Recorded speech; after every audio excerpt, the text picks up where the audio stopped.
Hello friends, आज हम sleeve design सीखेंगे। तो बहुत ही यूनिक डिज़ाइन है और बहुत ही न्यू आया है और ट्रेंडिंग में चल रहा है ये डिज़ाइन। तो इसको सीखने के लिए आप मेरी वीडियो में एंड तक बने रहिए। तो अगर नए हैं तो चैनल को सब्सक्राइब करिए। ठीक है, तो ये देखिए स्लीव है, शर्ट में से निकला है कपड़ा। तो इस तरीके से मैंने इसको फोल्ड किया है। ठीक है, नीचे से हमने 1/2 इंच एक्स्ट्रा लेना है क्योंकि ये सिलाई में जाएगा। और बाजू हमने 16.5 इंच की तैयार करनी है। तो यहाँ पे मैंने 17 इंच पे इस तरीके से मार्क लगा दिया है। ठीक है, अब यहाँ पे हमने 8 इंच पे इस तरीके से मार्क लगाना है और डीप कटिंग हमने 3 इंच पे करनी है। ठीक है, तो इसका जो आर्म होल है वो मतलब 8.5 इंच बन जाएगा तैयार होके। ठीक है, जब कटिंग करेंगे तो थोड़ा सा बढ़ जाता है जब कटिंग करते हैं ना। तो यहाँ पे हमने मोरी रखनी है 5 इंच की। ठीक है, तो इस तरीके से हमने इसको मार्क कर देना है। तो ये बाजू की मार्किंग हो चुकी है। जैसे हम नॉर्मल बाजू की मार्किंग करते हैं उसी तरीके से हमने इसको मार्क करना है। और ऊपर से मैंने 1.5 इंच छोड़ा। ठीक है, और फिर ऊपर से हमने आधा इंच जो सिलाई में जाएगा वो, और वहाँ से हमने 9.5 इंच पे इस तरीके से निशान लगाना है। और फिर हमने इस तरीके से जहाँ पे 9.5 इंच का निशान है ना, वहाँ पे हमने 1-1 इंच आगे पीछे लेना है। मतलब 2 इंच हमने सीधी मतलब ड्रॉ करेंगे। तो यहाँ पे जितनी जो मोरी आपने रखनी है ना, जो ओपन हिस्सा दिखाना चाहते हैं, कितना चौड़ाई में दिखाना चाहते हैं, उसी हिसाब से आपने यहाँ पे मार्किंग करनी है। तो यहाँ पे मैंने 3 इंच मतलब चौड़ा हिस्सा बाजू का दिखाना है। तो यहाँ पे मैं 1.5 इंच में मार्किंग करूँगी। ठीक है, तो अगर आप 4 इंच दिखाना चाहते हैं तो आप 2 इंच में मार्किंग करेंगे। और इस तरीके से हमने इसको शेप दे देनी है। ठीक है, इस तरीके से। तो जहाँ पे मैंने 2 इंच का निशान लगाया है ना, सेंटर में 9.5 इंच का गैप रखते हुए 2 इंच का निशान लगाया है, वहाँ पे आपने सीधा इसको ऐसे ही लगाना है। ठीक है, तो शेप आप अच्छे से परफेक्ट से आप दे दें। तो इस तरीके से मैंने मार्किंग कर दी है। अब इसकी मैं कटिंग करूँगी। ठीक है, बहुत ही ध्यान से देखना और स्किप मत करना, क्योंकि स्किप करेंगे तो आपको वीडियो बिल्कुल भी नहीं समझ आएगी कि कैसे आपने इसको बनाना है। ठीक है, तो ये देखिए कटिंग हो चुकी है। अब यहाँ पे किनारी वाला हिस्सा है वो भी मैं कट कर दूंगी इस तरीके से। अब यहाँ पे इतना हिस्सा हमारा जॉइंट लगेगा बाजू में, और जो शेप है उसकी भी मैं कटिंग कर दूंगी। ये मैंने लाइनिंग वाली बाजू बनानी है, तो लाइनिंग वाली बाजू में आप इस तरीके से कटिंग कर सकते हैं। अगर आप विदाउट लाइनिंग बनाना चाहते हैं तो वो फिर आपको ये डिज़ाइन बुकरम के ऊपर कट करना पड़ेगा। जैसे हम गला पेस्ट करते हैं उसी तरीके से इसको आपको पेस्ट करना पड़ेगा। ठीक है, अगर विदाउट लाइनिंग वाली बाजू में आप ये डिज़ाइन बनाते हैं तो ये लाइनिंग वाली बाजू है, इसलिए मैंने इसको मेन फैब्रिक में ही कट कर दिया है। ठीक है, तो अब यहाँ पे हमने जॉइंट लगाना है। इसकी भी किनारे कट कर दूंगी मैं। तो इस तरीके से किनारे आप जरूर कट कर लें, क्योंकि किनारे में खिंचाव आ जाता है। ठीक है, जब सिलाई करते हैं तो खिंचाव आ जाता है। तो इस तरीके से हमने आधा इंच कपड़ा ऊपर रखना है, एक दूसरे के ऊपर रखना है, क्योंकि वो सिलाई में जाएगा आधा इंच। तो इस तरीके से हमने इसकी कटिंग कर देनी है। तो ये हमारा जोड़ है वो भी कट हो जाता है इस तरीके से। ठीक है, तो ये देखिए कटिंग हो गई है बाजू की। ये जॉइंट है हमारा, इसको ऐसे स्टिच कर देंगे। ठीक है, अब हमने लाइनिंग कटिंग करनी है। तो लाइनिंग हम कैसे कटिंग करेंगे, तो ये देखिए ये 4 फोल्ड है कपड़ा और सेंटर में हमारा जोड़ आएगा। ठीक है, तो इस तरीके से मैंने इसको मतलब फोल्ड किया हुआ है। ठीक है, क्योंकि हमने सेंटर में कट कट ही रखना है, डिज़ाइन बनाना है, तो इसलिए हमें यहाँ पे जिस तरफ मर्जी आप इसको रख लें। ठीक है, तो इस तरीके से हमने बाजू लेनी है। ठीक है, ऐसे अच्छे से फोल्ड कर लेंगे और जिस शेप में हमने कटिंग करी है उसी शेप में हमने लाइनिंग में भी कटिंग करनी है। ठीक है, तो इस तरीके से। और इतना आपने थोड़ा सा हिस्सा आपने छोड़ देना है, क्योंकि यहाँ पे हमारी सिलाई आएगी, क्योंकि लाइनिंग को हमने जोड़ना है सेंटर से, क्योंकि हमारा जो बाजू का कपड़ा है वो भी सेंटर से जुड़ा हुआ है और ऊपर से शोल्डर की साइड से तो लाइनिंग को भी जोड़ेंगे। तो थोड़ा सा हमने बाहर की तरफ रखते हुए इसकी कटिंग करनी है। ठीक है, लाइनिंग की इस तरीके से। तो आप देख पा रहे होंगे जैसे जैसे मैं कटिंग कर रही हूँ वैसे वैसे ही आपने कटिंग करनी है इस तरीके से।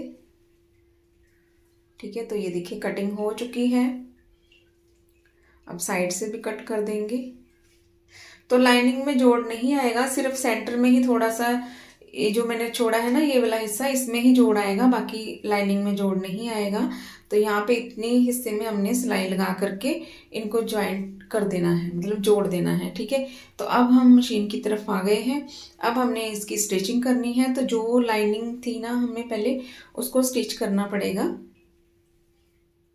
ठीक है, ये 2 बाजू की है कटिंग लाइनिंग, तो हमने एक पीस लेना है, उसको ज्वाइंट कर देना है सेंटर से। तो अब ये देखिए मैंने इसको ज्वाइंट कर दिया है। अब हमारी जो मेन फैब्रिक है ना, उसके ऊपर हम लाइनिंग रखेंगे।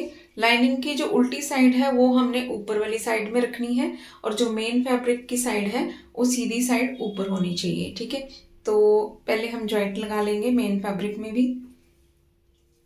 ठीक है, इस तरीके से। तो अगर आपके पास कपड़ा मतलब ठीक है, खुला है, ज़्यादा है, तो आप मेन फैब्रिक में ज्वाइंट नहीं लगा सकते हैं, ऐसे ही इसकी कटिंग कर सकते हैं। लेकिन मेरे पास कपड़ा नहीं था, मुझे ज्वाइंट लगाना ही पड़ा।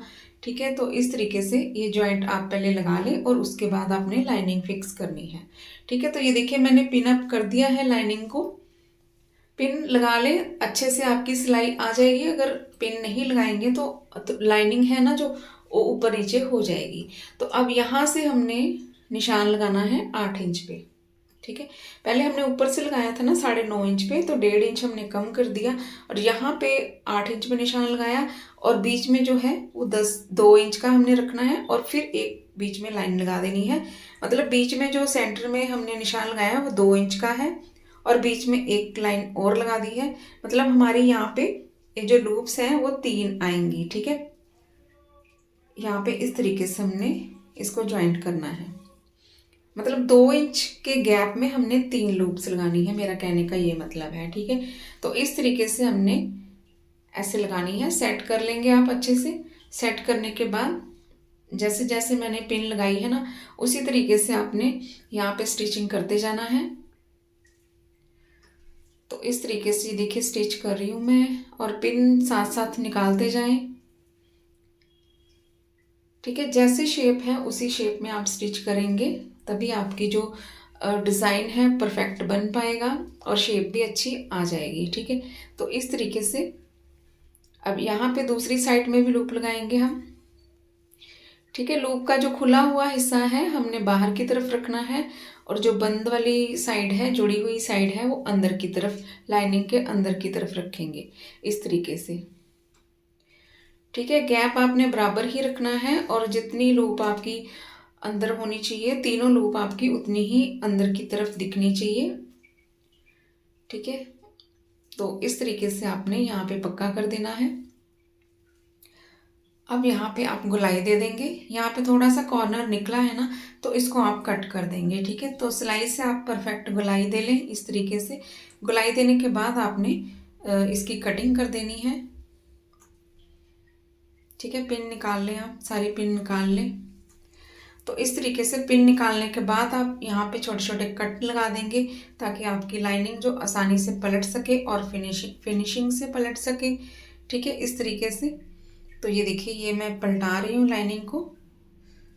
ठीक है, और मेन फैब्रिक की सीधी साइड ऊपर की तरफ होनी चाहिए, और लाइनिंग की उल्टी साइड ऊपर की तरफ होनी चाहिए।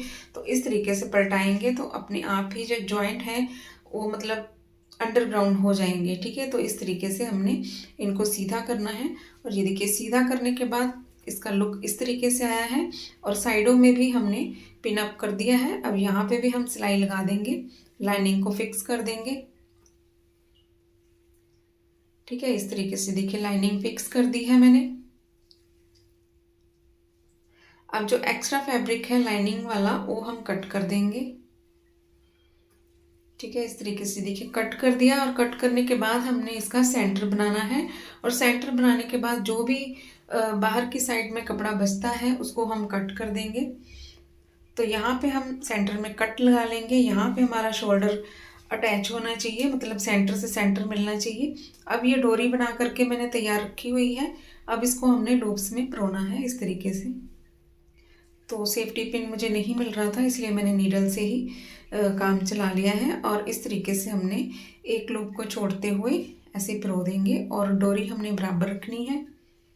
और बहुत ही सुंदर ये डिज़ाइन बन के तैयार होता है। अभी मैंने मतलब इसको फिटिंग नहीं की है और मतलब बाजू में डाल के नहीं दिखाया है, और बाजू में डाल के देखेंगे तो और भी ज़्यादा इसका लुक अच्छा लगेगा जब पूरी बाजू बन के तैयार होगी।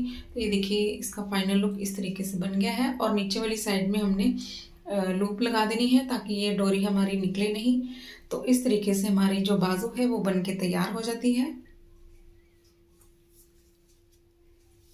ठीक है, तो ये देखिए लूप भी हमारी बन गई है। और अभी मैंने एक बाजू बनाई है और दूसरी बाजू आप बिल्कुल इसी मेथड से आप दूसरी बाजू भी बना लेंगे। तो इस तरीके से ये बाजू कंप्लीट हो गई है। तो आपको मेरी वीडियो कैसी लगी है प्लीज़ लाइक करें, शेयर करें, कमेंट करें और सब्सक्राइब करना मत भूलिएगा। मिलते हैं नेक्स्ट वीडियो में। Thanks for watching.